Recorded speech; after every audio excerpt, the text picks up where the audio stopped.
So I think we're going to go ahead and get started. My name is Sam Tallman. I'm Director of Energy Services for Green Power Technology Puerto Rico. We develop small hydroelectric projects here in Puerto Rico and beyond. And I'm joined, as always, by my partner in the Energy Forum, Tom King. Hi, Tom.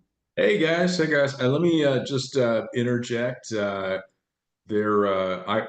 have guests joining the normal members, the graduating class of Cohorte 15 for Solar IT from Fundación Borincana, and in part because I managed to double book myself.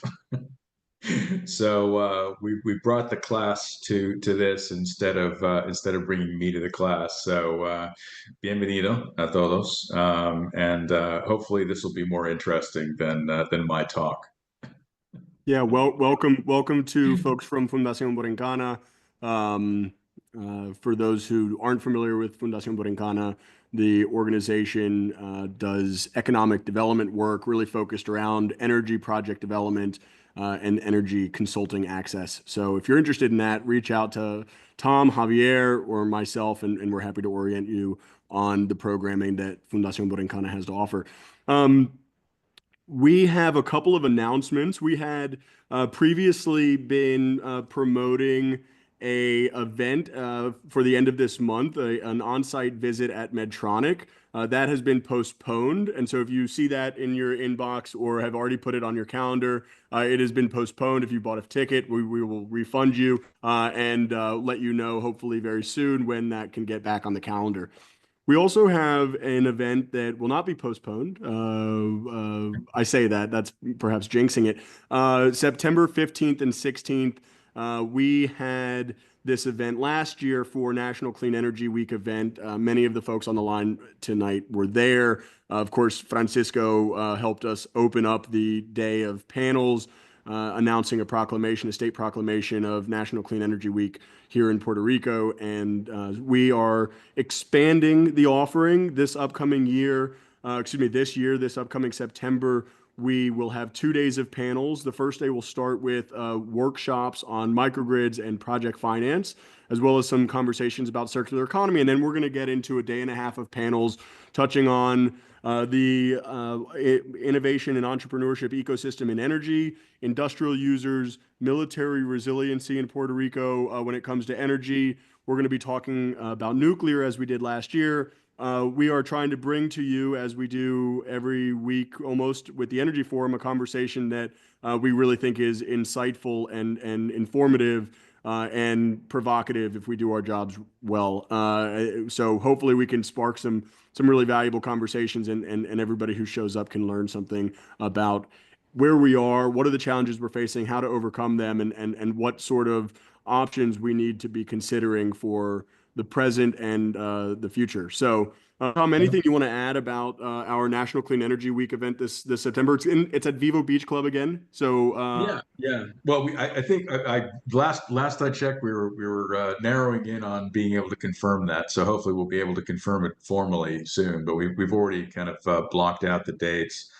I think we're going to try and rope Andres from the family there with Vivo Beach Club to get back up on stage and talk about an update on their energy resiliency and efforts for some of their new properties yeah. that they've been expanding into, the new brewery and others.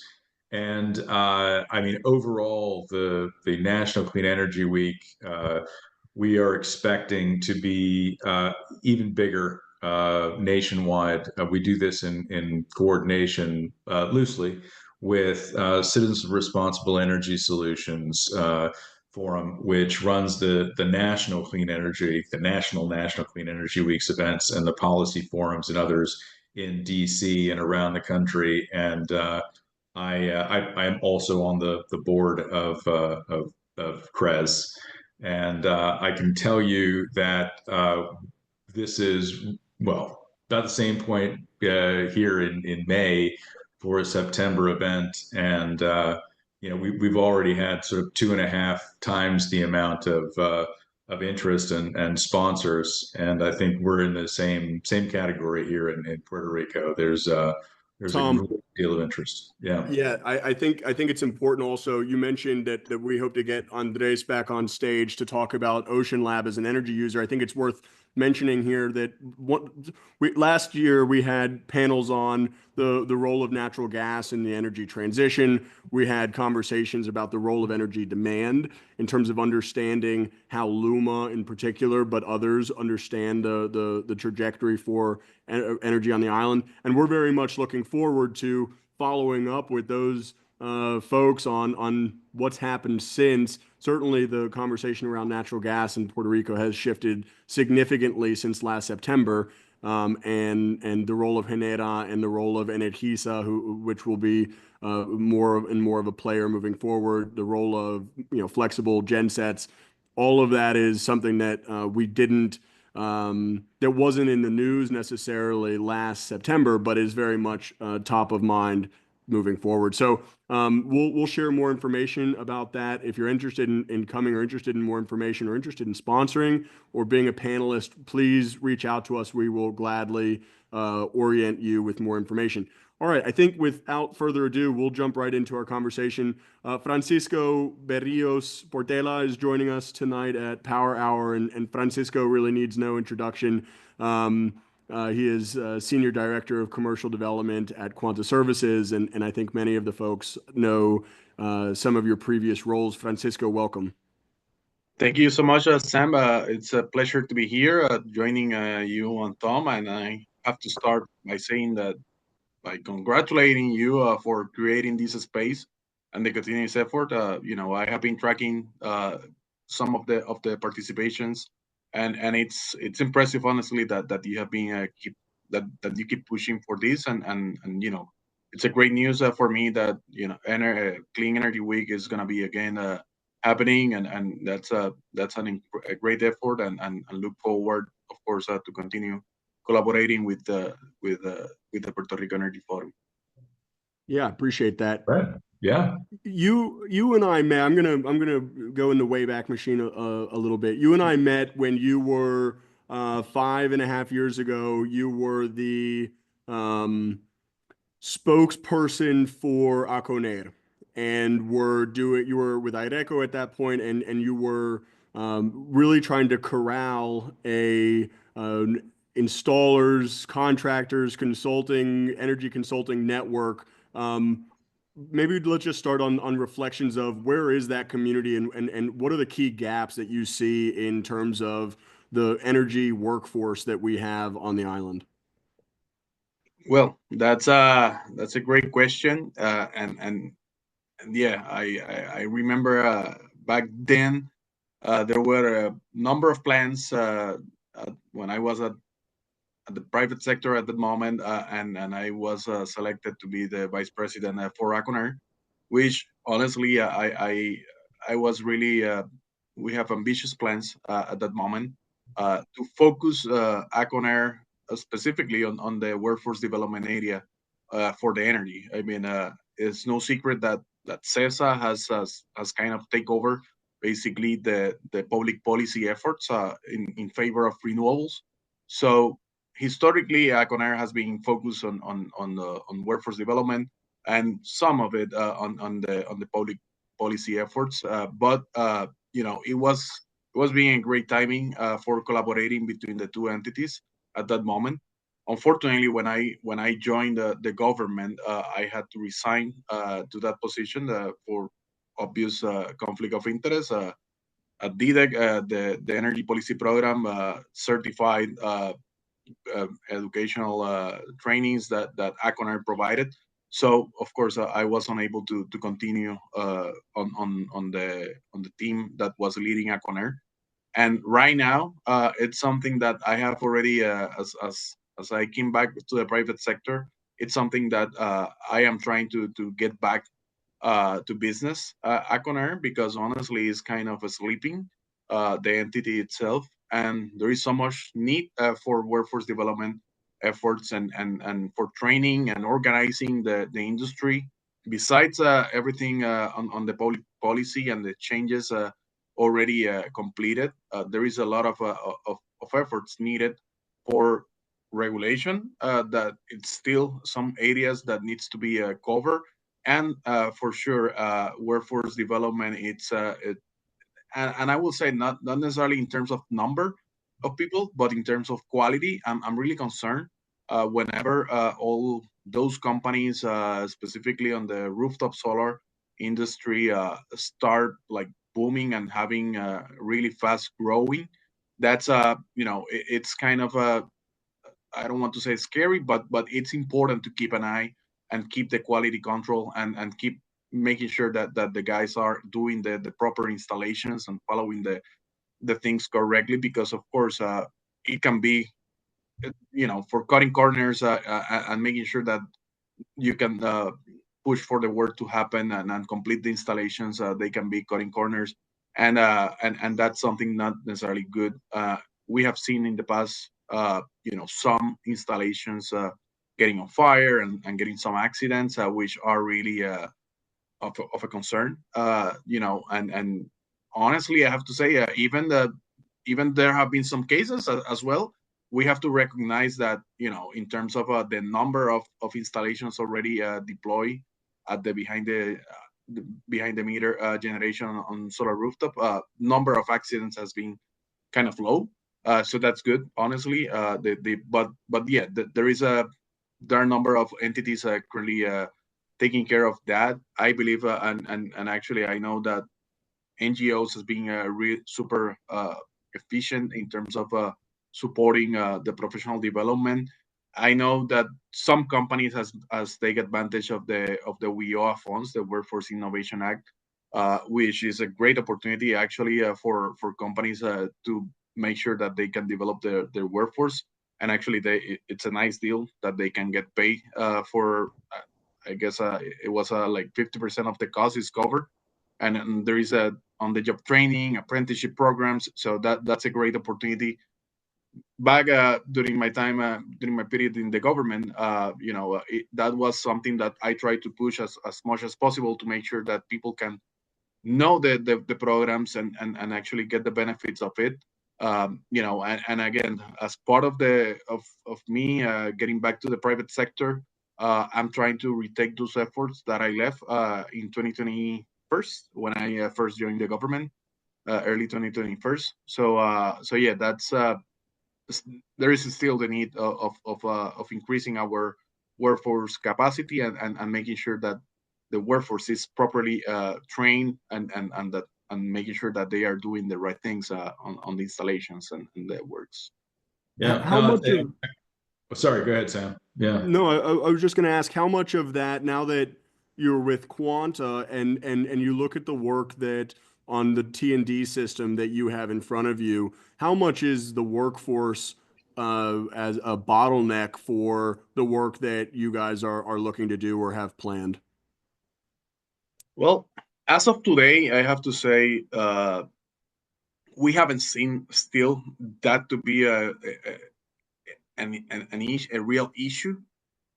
Definitely, I'm totally convinced that it's gonna be in the next month, maybe, because what has happened with the federal funds and the big projects for the improvements on the grid is that the works started in 2022 for real, and it was primarily and the first engineering design, so, and procurement of major components. So, and procurement has been rolling out. So what we are going to be seeing in the next couple of months is going to be a really rollout of work to be started in terms of private entities working for Luma mainly.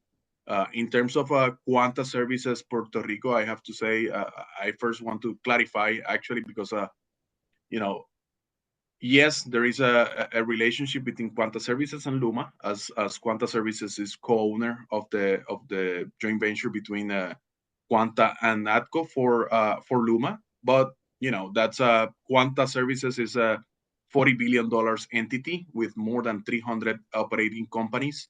Luma is not a Quanta company.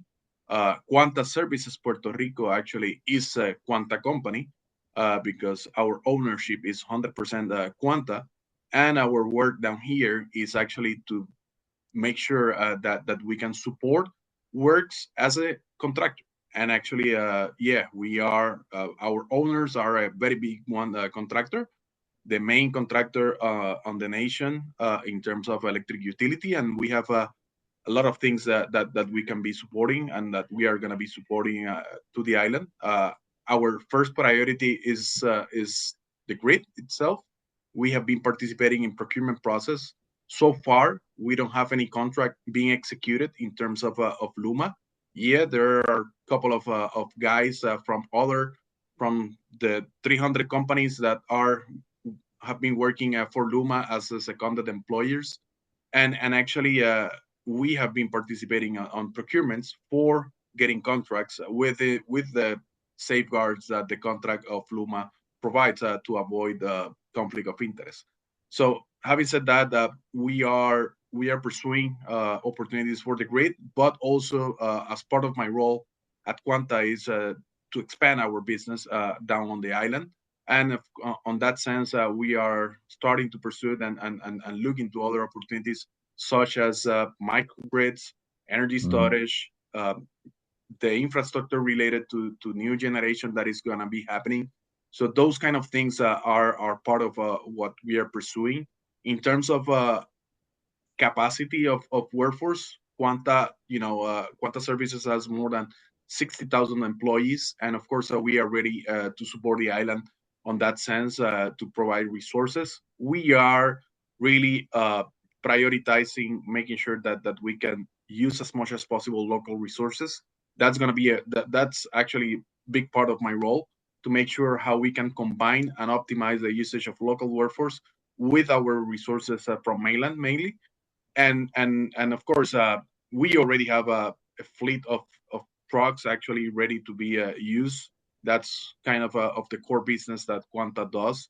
And actually I guess that's gonna be we're gonna be seeing that and not only Quanta, other companies as well are from mainland are looking and are moving Puerto Rico to support, which I believe it's something that besides uh, some local companies understanding that we are American companies from the US are getting jobs that they can handle. Actually, at least our goal is to make sure that we can collaborate and work together.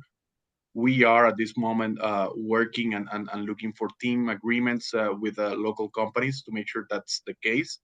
So, but for sure, there is going to be a need for having a complement of our workforce locally with workforce from the mainland.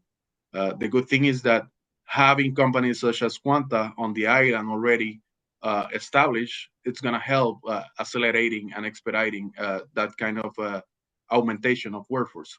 So, on that sense, I see that it's going to potentially for next year, we are going to be seeing a lot of projects on the ground already moving forward. So far, honestly, companies such as Lord Electric, for example, it's well recognized that they are basically working on all of the renewable utility scale projects, and actually they are kind of max out on in terms of capacity. That's just one example of a company that we are collaborating with. And of course, I believe we have been asked, for example, from a couple of developers to get support from Bladner, which is a really large renewable contractor owned by Quanta. So that's a Quanta services company. Unfortunately, we have to be realistic as well.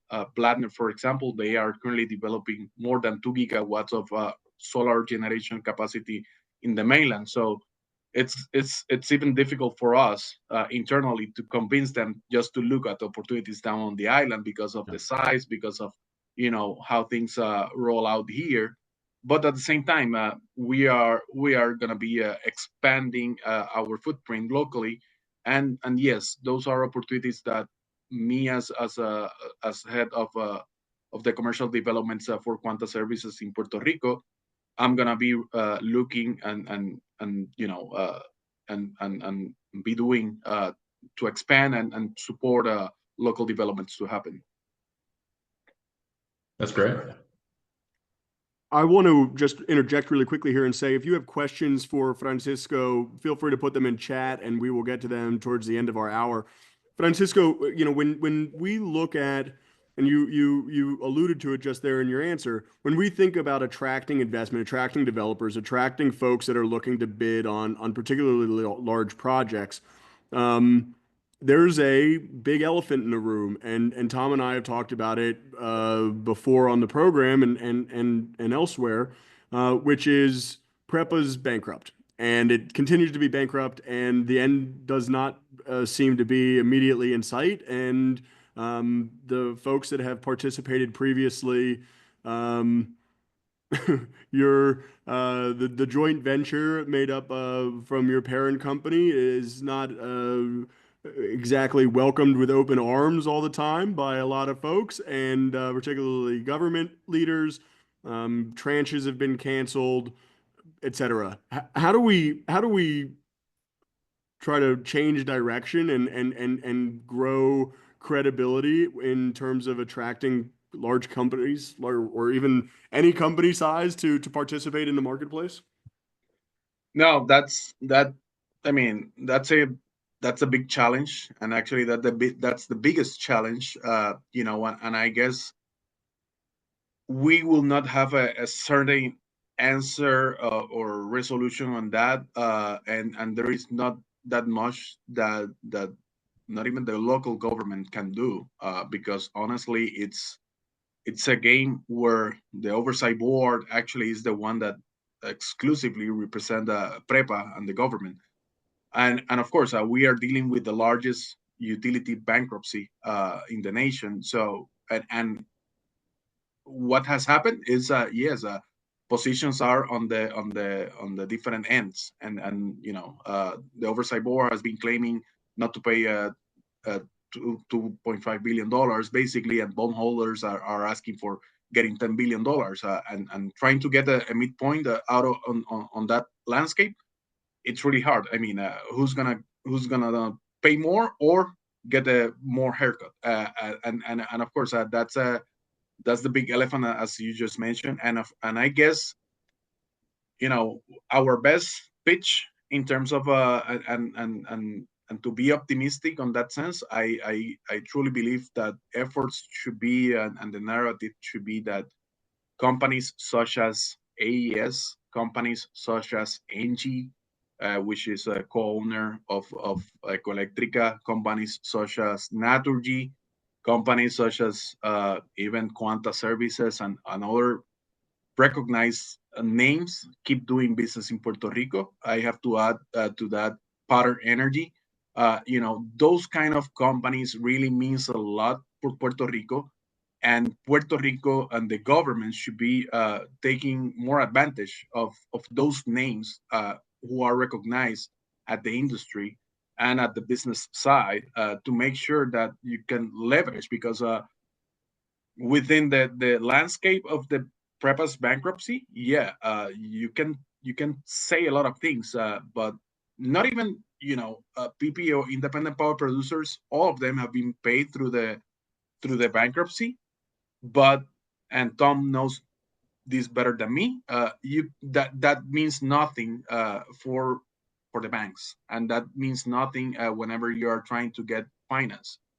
When I was at the government, and we were dealing with the loan program office of the DOE and trying to get finance alternative for the tranche and the utility scale developments for renewables, basically that was the big issue, and of course that's still being the big issue whenever you are trying to get new developers to come to the island, and at the end the off taker is in bankruptcy. So how you explain all that? Or actually, if you have to explain, then most of the developers are not going to be interested, because they have a bunch of other opportunities worldwide where they can be developing and getting a great ROIs without all the uncertainty that we have. One of the things that we have is that this is going to be solved eventually, and once it gets solved, definitely developers will be in a position of improving their finance, and that's gonna be that's great in terms of opportunity for the developers. When that's gonna happen, we for sure we don't know, and that's kind of the situation. But still, I do believe that the best that we can do is to make sure to include as part of that narrative the big names participating on the local landscape. In terms of the regulatory process, it has been extremely helpful for the for the benefit of Puerto Rico, and even at the finance level, that we have an independent regulator, that even we have the financial oversight board that actually are taking care that people get paid, and actually that the contracts are make sense, and that there are procurements that needs to comply with the specific goals. So even despite all the issues and strugglings that we have passed, and there is no secret that definitely for the renewables procurement process, we were not successful because of actually that situation. And of course, I believe that it's going to be extremely important for upcoming procurement process for adding generation that the government is planning to take care of dealing with that, because otherwise definitely could be an unsuccessful, and it's going to make damage for Puerto Rico image as a place for doing business. So Mhm. you alluded to something, you got ahead of me a little bit, but in the line of what you're just saying, is the cancellation of the tranche process and the transition to 3,000 megawatts of firm power, is that a move in the right direction because it's more catered towards those large players that are already here? Or is it tainted by the bankruptcy and some of the failures of the later tranches, and it's just, the same thing with a different name? The way I see it is, honestly, to be optimistic, is that the new process hopefully get crafted well. Uh, I That doesn't mean that the previous process was not well crafted, but definitely there were number of lessons learned out of that process. It was constrained just to renewables. That was a something that the market actually sent a clear message that, and some of the developers honestly were under the impression that the government, because the government has a specific goals to achieve in terms of renewables, they were under the impression, some of them, that no matter what, the government was going to move forward with the contracting of renewable energy, because that was something that the government needed to comply with. And that changed. That's a reality. That already changed, and now it's going to be an open competitive process in terms of resources, not only limited to renewables.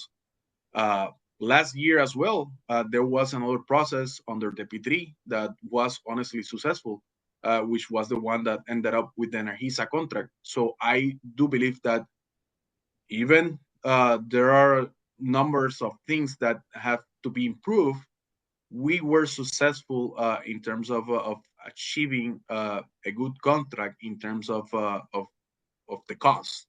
And technology wise as well, that was a very sophisticated project as well. And of course, it's gonna be really interesting. It's gonna represent number of opportunities for all of us within the private sector, helping to develop these projects.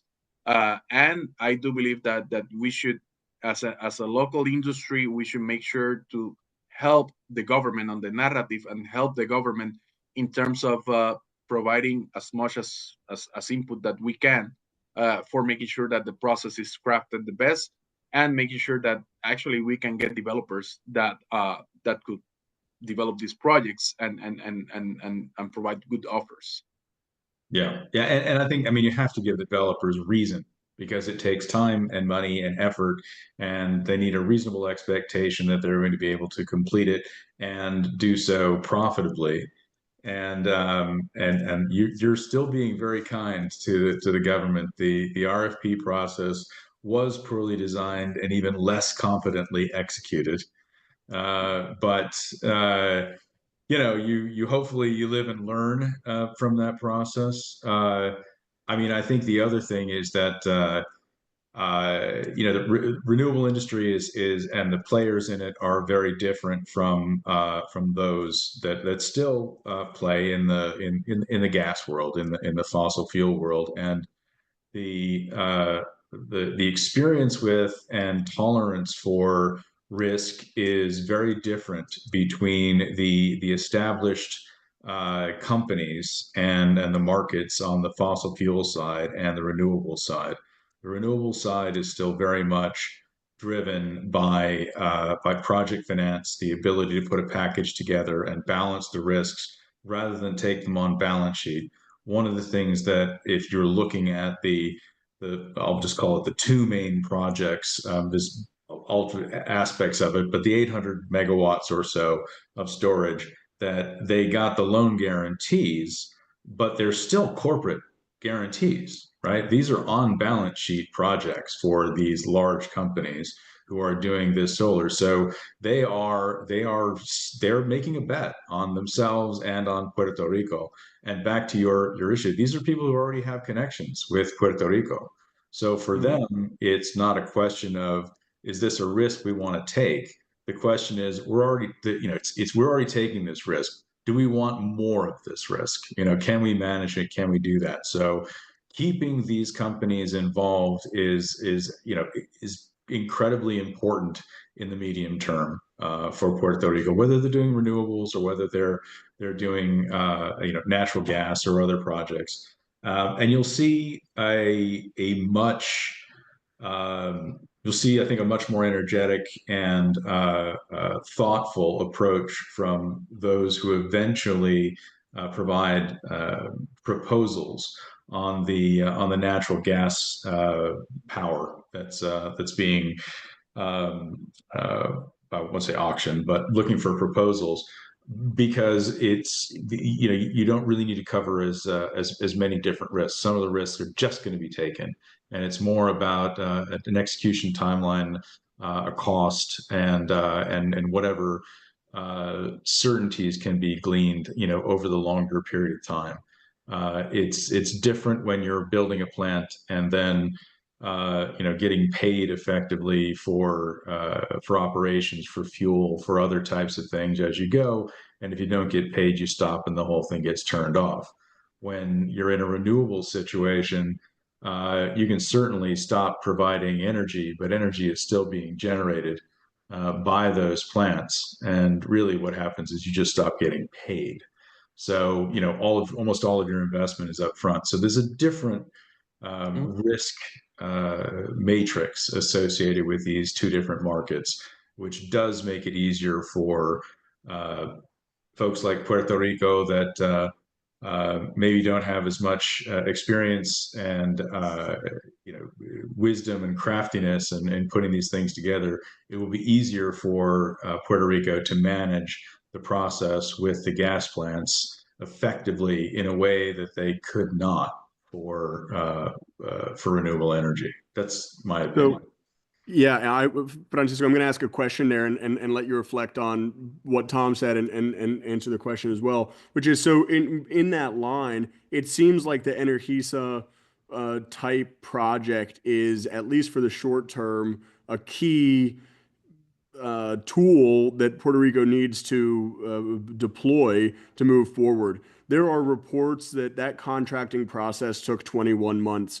How do we, if that's going to be a model moving forward, how do we get that down to sub 12 months? How do we get that into a manageable thing that we can replicate a lot quicker? Yeah, and actually, I just going straight to that question. Before reflecting on what Tom mentioned, uh, certainly it took longer than expected.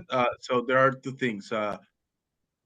P3 authority is currently reviewing the regulation for having a new reglamento that hopefully is gonna improve and cut the extended process. Under the current regulation, there is first request for qualification process, and then formal request for proposal process. And at that moment, for that particular process, the bankruptcy itself, the finance of the project, actually delay significantly that development and that negotiation and that process itself. So we were expecting at that moment to end up with the debt restructuring at some point. That didn't happen as we expected. So it was there was a period where we had to decide, moving forward, for having a determination and concluding the process, or actually waiting a little bit more, depending on what was the recommendation from the consultants at that moment, in terms of what was going to be happening with the debt restructuring. So that was basically one of the things that delayed that process. Uh, it should not take that longer. And P3 should improve that, and I strongly believe that they hopefully are gonna be able to. And actually, going back to Tom comments in regards to the challenges actually, and the risk of and the difference of the risk between the renewables developments and LNG developments. There are multiple challenges, and not just in terms of finance and the way that each type of developer identify the different risks, but as an island itself, we have a strong challenge for both, for renewables, because we are just on the middle of the path for hurricanes. That's a high risk for the renewable developers, and at the same time, we are an island. We are a U.S. jurisdiction. There is only one vessel that can move LNG from U.S. to Puerto Rico, and actually that's another challenge. I mean, and we just have two facilities for LNG supply to come. So LNG supply actually it's LNG supply facilities. Actually, it's a limitation. It's a challenge that those type of projects have in terms of FERC regulation application.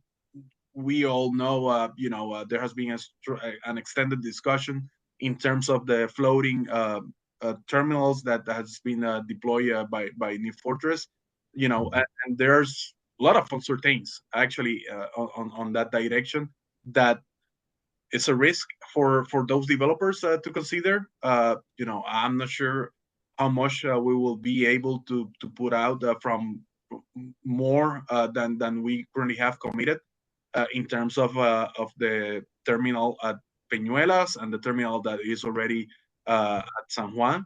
So that's another challenge slash opportunity for different kind of developers to come to the island and look Puerto Rico as a place of doing business. But at the same time, it's something that definitely needs to be properly designed, properly executed, to make sure that we don't make damage to the image of Puerto Rico as a place of doing business, and actually that at the end we can be successful for getting good offers and proposals within the debt landscape that we already discussed.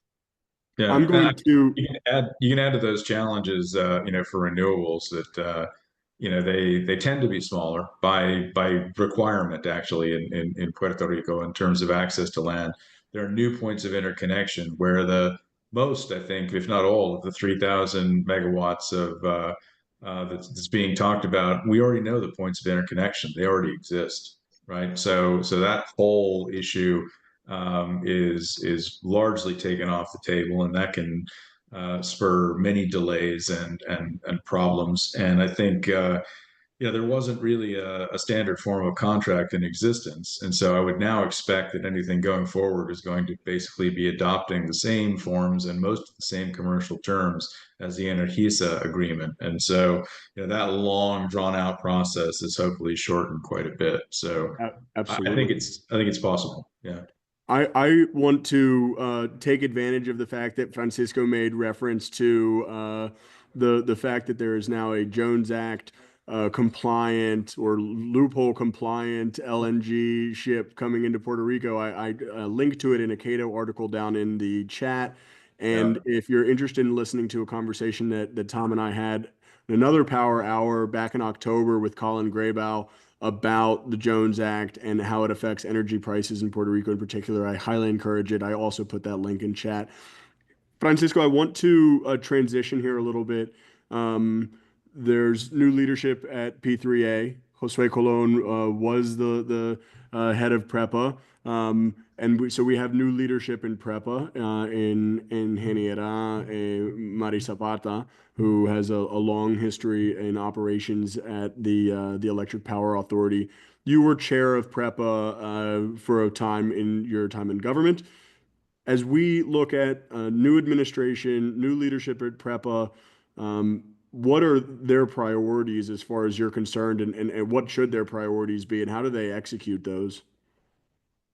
Well, I have to say, first of all, I'm really glad that there has been continuity in number of efforts that we roll out, and starting with the Energisa contract. Of course, there was a public discussion that the governor was going to be reviewing that contract just before she got it, she commenced. And I'm really happy that those kind of efforts to be continue in terms of renewables, basically for the utility scale contracts. There has been as well continuity, and I truly believe, again, despite all the noise and the change of administration, that's really important to make sure that we can gain some trust on the process, because of course, and we will see in terms of getting all the benefits of what's already been done in the past, and which Josue, for example, knows very well, because he was involved, and we were together on the selection committee for the Energisa contract. So hopefully he can, as Tom was mentioning, get the same, use that as the standard, and make sure that he can get additional contracts with the similar terms and conditions, which are already acceptable up to the Fiscal Oversight Board and the PREP. So that's the model is already, at least for those type of contract, is already there. Taking advantage of all the analysis and the interconnection points, that's a must as well, to make sure that there can be a strong, cut of compress of the timelines for getting the procurements. We know for sure that's something that it's considerable take time as part of the procurement process as well, mainly for the renewables when I was back at the government, and and and of course federal funds for rolling out all the FEMA funds and the FEMA projects. That's an incredible challenge. Of course, we know there are a lot of uncertainties at the federal administration, and hopefully we don't get any impact in terms of the allocation of funds. But I will suggest that to be the priority, to make sure that we can protect, expedite those funds, to make sure that works can come as soon as possible to improve the system. And at the same time, energy storage, for example, it's another thing that it's been continued, and I again believe it's gonna help significantly our stability. Actually, in terms of renewable, is gonna allow, it's gonna facilitate significantly the interconnection of renewables. We know that the instability of the system, the lack of flexibility on the generation side that we currently have. So batteries are gonna significantly help us improve the conditions of the technical conditions of the grid to enable additional, not necessarily low base generation to be integrated. And at the same time, it's gonna allow Luma as operator of the grid to better, manage, I would say, the interconnection of upcoming generation. Another thing that we need to consider as well is to keep an eye on the continuous growing behind the meter generation. very important to me, which I believe it's a great opportunity that the government can look at, is how we can get the benefit of the more than 100 megawatts of already deployed and online cogeneration assets serving currently small loads, because those are currently under being underutilized, because those were designed, most of them, to cover a peak demand, which is only for a few minutes, maybe a couple of hours. But Yeah. those assets can be improving or helping the system, specifically when when we have a, you know, we have lack of generation capacity during the peak hours. So that might be an opportunity that I will suggest to look at. It's Oh one of yeah, our and favorite topics most here of at them the are Energy connected Forum. in. Oh, sorry, it's a great idea. I mean, most of them are connected in at 38 kV or higher, right? So they're not at the end of a, they're not like rooftop solar where it can be helped in small amounts to kind of help balance and defray, but you can get something that is into a system that you can actually get use out of over a much larger area. Yeah. I and don't know. those and Yeah, those go ahead. terms those are already feasible for Yeah, yeah, generating for serving lower demand that they were designed. So yeah, I'm totally convinced that the even it's a developer that sells energy to the customer, or if it's from the industrial facility owned by them. yeah, I strongly believe they it's gonna make sense from the finance perspective, because it's gonna increase the cash revenue, the ROI of the project significantly. yeah, So yeah. I mean, you'd think. Well, let's not dump too much more on Luma and Prep because they've got enough to do. There's enough for five Prebs and Lumas to do in that area, and we're going to keep piling on the pressure. But you would think that with 100 megawatts out there, and they don't really know exactly what it is. So, you put out an RFP, right, for people to, tell you what they've got and what they're capable of and what they would be willing to sell it to you and what they, would want for that and over what period of time. And now suddenly you've got information.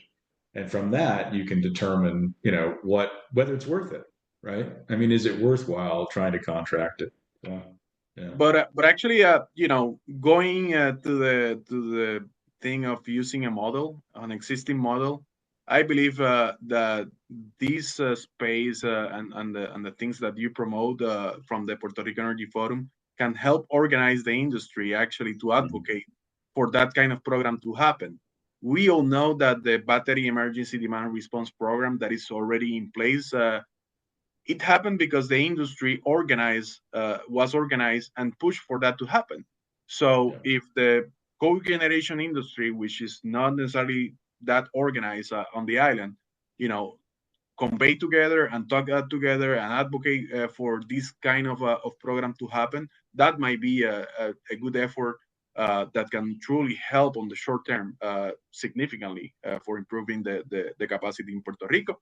And of course, there is going to be a strong commercial interest of the industry to make this possible. So I Yeah. think it's an important point as well that, Puerto Rico has a huge density of CHP systems, but by no means is it the largest CHP market. And if you look at Europe or North America, Canada has a huge cogeneration market. There are other lessons to be learned. And I think that's the perfect segue to my next question, which is, Puerto Rico has a lot of lessons from its own experience that it can learn from and improve on moving forward. But it's still a relatively nascent energy marketplace with an independent regulator. And when PREPA gets out of bankruptcy, the interest in new projects and new development and the infrastructure upgrades that Luma and Haneda are working on, it will look a lot like a shiny new energy system, and it's not going to be from one day to the next. You served in coordination with Governor Pierluisi on the Southern States Energy Board, which is an organization that 16 or 17 southeastern states, including Puerto Rico and the Virgin Islands, focused on liaising between federal government, state government. When you look around the region, Francisco, I mean, where's the model that you look to, either from a regulatory or from a contracting or from an energy mix, and you say that's something that we should try to emulate, or maybe it's a blend of different models. But when you look around the region, what do you take away? Actually, it's a blend, I have to say, because of course, multiple associations and the Southern State Energy Board was a great one, but I have to say as well, NACIO, I have to say, NGA, all those entities significantly helped Puerto Rico to understand what was and to connect with other jurisdictions to understand what should be the path in terms, for example, for emergency response. Uh, we participated as part of a couple of efforts from the National Governors Association and NACIO to put out ideas and brainstorm and sessions for islands at the U.S. So together with Hawaii, Guam, Samoa, USVI, and us, we all discuss about those type of different opportunities, and not only, of course, as we were together, the main topic was emergency response, and we all suffer from the same issues in terms of being islands and we being not connected to any other jurisdiction, and actually something that we discover on those type of spaces is that even we are both politically and geographically really close to the USVI, we are not working close with them on energy stuff, for example, and not even for infrastructure. I mean, they use most of our contractors on the island to support for the now modernization that they have as well, and the reconstruction of their infrastructure. But at the government level, we are not that well connected. At least that was the case when I started the government. At the end, where I left things was that we were truly more connected in terms of sharing resources, making sure that we can actually USVI, for example, they have the same issue in terms of getting to a level of saturation of distributed generation, rooftop solar mainly, because it has been the same. Net metering has been there at the 101 ratio, and they are looking just into that, and same as Puerto Rico, and of course, those were very important conversations with associations and these entities are really helpful in terms of collaborations. Florida, of course, is a natural collaborator of Puerto Rico. We engage really well with them as part of the efforts, mainly in NACIO, the National Association of State Energy Officials. So all those participations, and recently the government participated on a forum organized by the National Governors Association in Puerto Rico that conveys people from all the states together in Puerto Rico to discuss the challenges of energy. So that's an example. And I know the commitment of the Southern State Energy Board, and of course, I guess I hope that will continue as this administration roll out. The Yeah. last question I have, and I know we're coming up on our hour here, so I'll reiterate that if you have a question, feel free to either put it in chat or we'll get to it here in a moment. Is the IRP process anything more than an academic project at this point, with political changes with regards to, or policy changes with regards to what the energy mix should look like, and perhaps lack of adherence to the previous IRP? Are the horizons wrong? I mean, is it still a valuable process, or it's sort of academic at this point?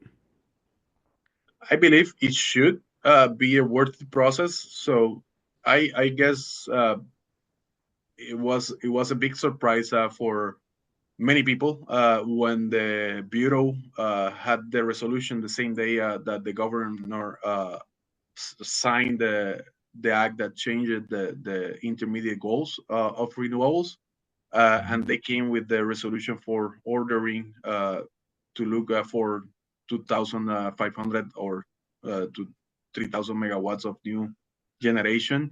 But still, my hope is that the IRP can help providing controls on in terms of the upcoming procurement, because of course replacing or having a new 3,000 megawatts of fossil fuel generation definitely can in 2025 can derail achieving the 100% renewables.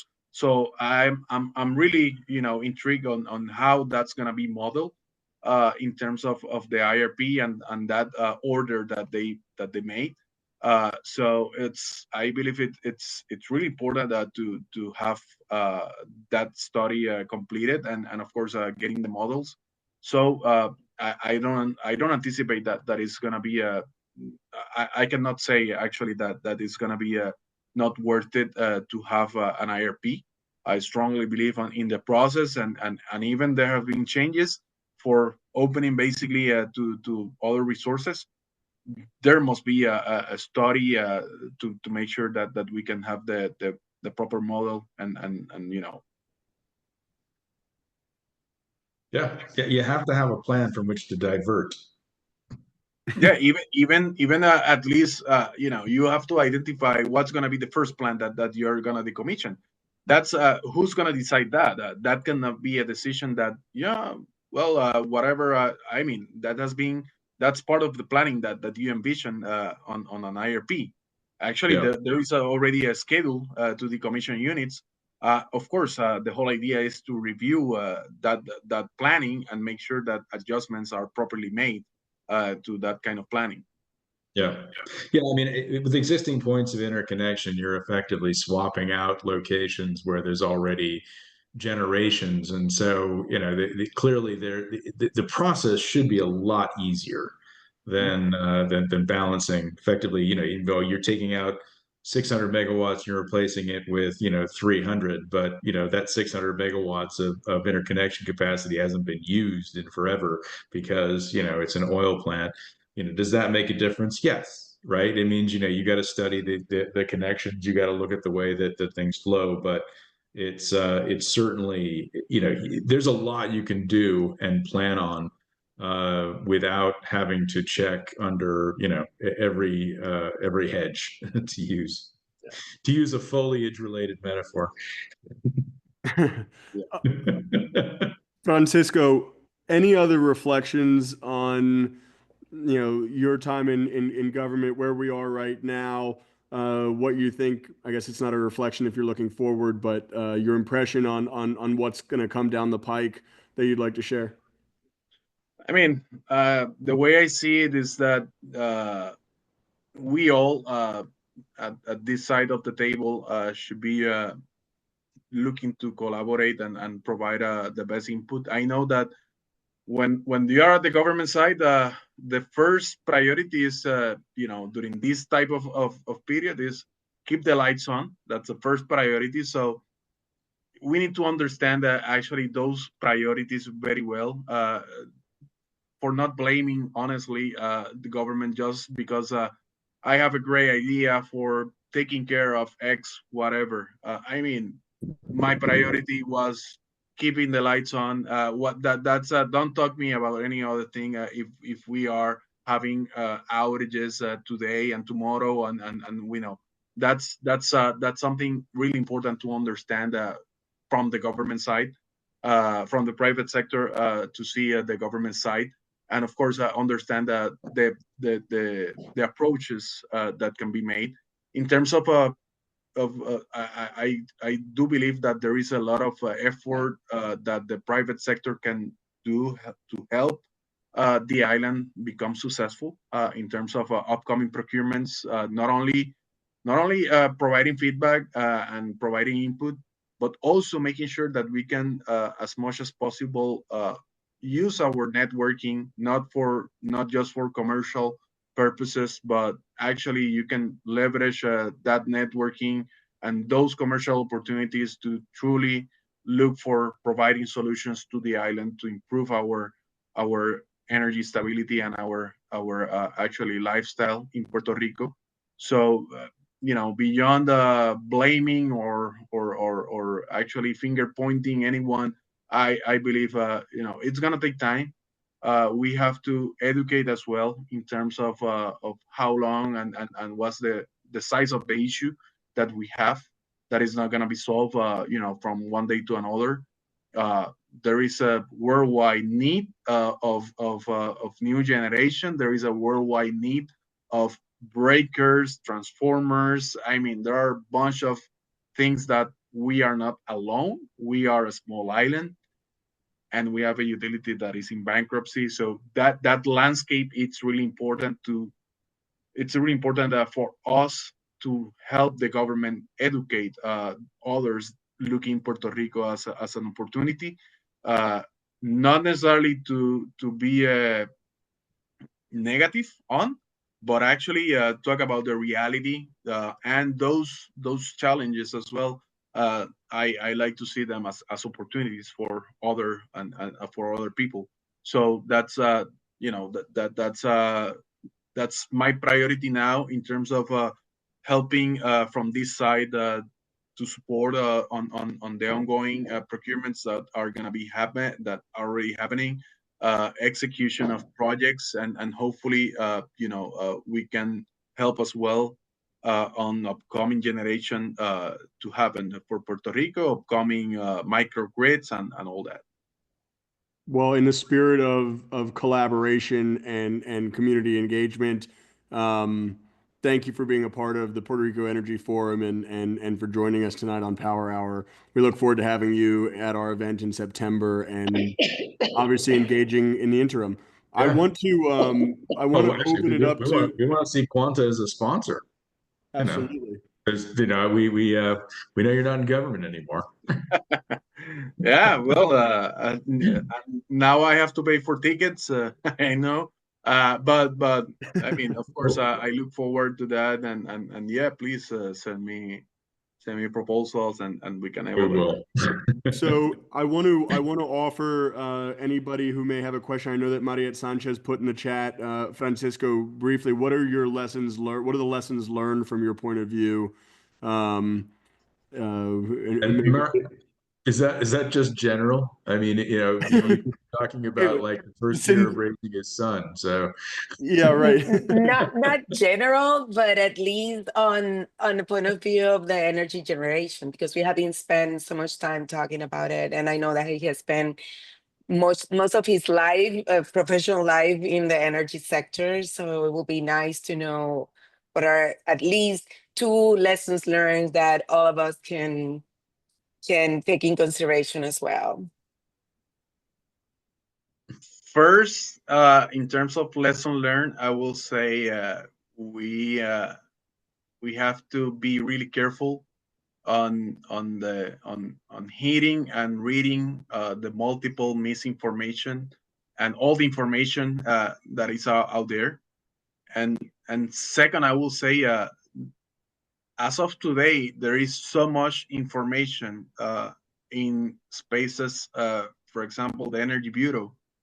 There are tons of documents, hard to navigate. Definitely, that's there is an opportunity for improvement from them on how to navigate the website. But most of the information is public information in terms of budget of the utility, budget of the operators. Mhm. Each scope of work is public that is being done with the federal funds. So all that information is public. Who is looking into that beyond people at the government? Honestly, I have questions.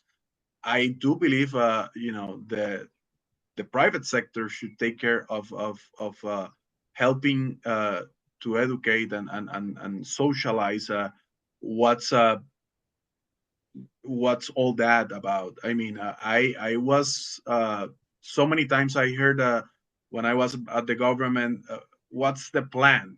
I mean, there are number of plans. There is a 10-year plan. There is an IRP. There are a bunch of plans. What we should be looking and prioritizing is execution more than planning. I mean, and yes, planning is important as well, but I hate whenever people say, "Oh, there is no plan." Actually, there are numbers of plans. We need execution more than planning at this moment. And that was my focus, and we try to keep that as a focus when I was at the government: execution, execution, execution. And on that sense, again, I believe the government is unable is it, and it doesn't matter who is at the government. Any government could not deal with this alone in terms of educating, making sure to keep the lights on, making sure that we can defend the federal funds, making sure that we can support renewables and make a balance between renewables and other fossil fuels. And it's a big challenge that we have.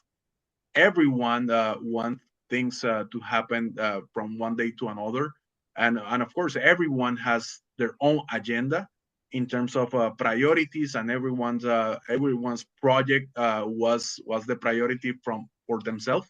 So that's how you prioritize within. If everything is a priority, nothing is a priority. So actually, a priority for the government and for the energy strategy, I do believe should be keeping the lights on, making sure that we can provide accessible access to energy in terms of cost, and of course, we need to make at the same time make sure that we can enable the cleanest as possible, and that's really challenging balance. It's kind of the same the energy trilemma that has been discussed on other forums. How you keep that balance between reliability, affordability, and security. That's a challenge basically, and we are not alone. Puerto Rico is not alone. That's a challenge in many places. The impact of the technical impact of the renewables has been recognized even at Spain, which is a jurisdiction with a great penetration of renewables, and they have been going on renewables for so many times, and it just happened, and a big event related to that. So it's at the same time it's a recognition that these times are really are being difficult for everyone, and of course we have been so dependent on power and energy that of course it's a chaos when you are lack of power. But at the same time, I mean, despite people believe that energy demand is being lower with energy efficiency, for example, numbers are saying the opposite. So those are again things that we need to educate significantly more and do more effort from the private sector to help the government actually on that messaging. So she asked for 2, and I think you gave her 7. So well Thank done. you. I got enough. Thank you. Well, I think we'll leave it there. I mean, I think that's very much aligned with what we are trying to promote here in the Energy Forum, and so I think it's a perfect last word. We're going to be having a upcoming conversation with Loraima Jaramillo about that energy trilemma and specifically how that trilemma at the macro level is driving folks to do what they need to do on the individual level, whether it's industry or residences, and how that, how the individual can in many ways beat reliability, beat cost, beat cleanliness at an individual level, which makes it harder to address some of the issues at the macro level. We're going to talk about that exact balance in an upcoming conversation. So that was a perfect allusion, Francisco, to what's coming next in the forum. Thank you again for being a part of Power Hour, and looking forward to continuing the conversation soon. Thank you, Sam. Thank you, Tom. And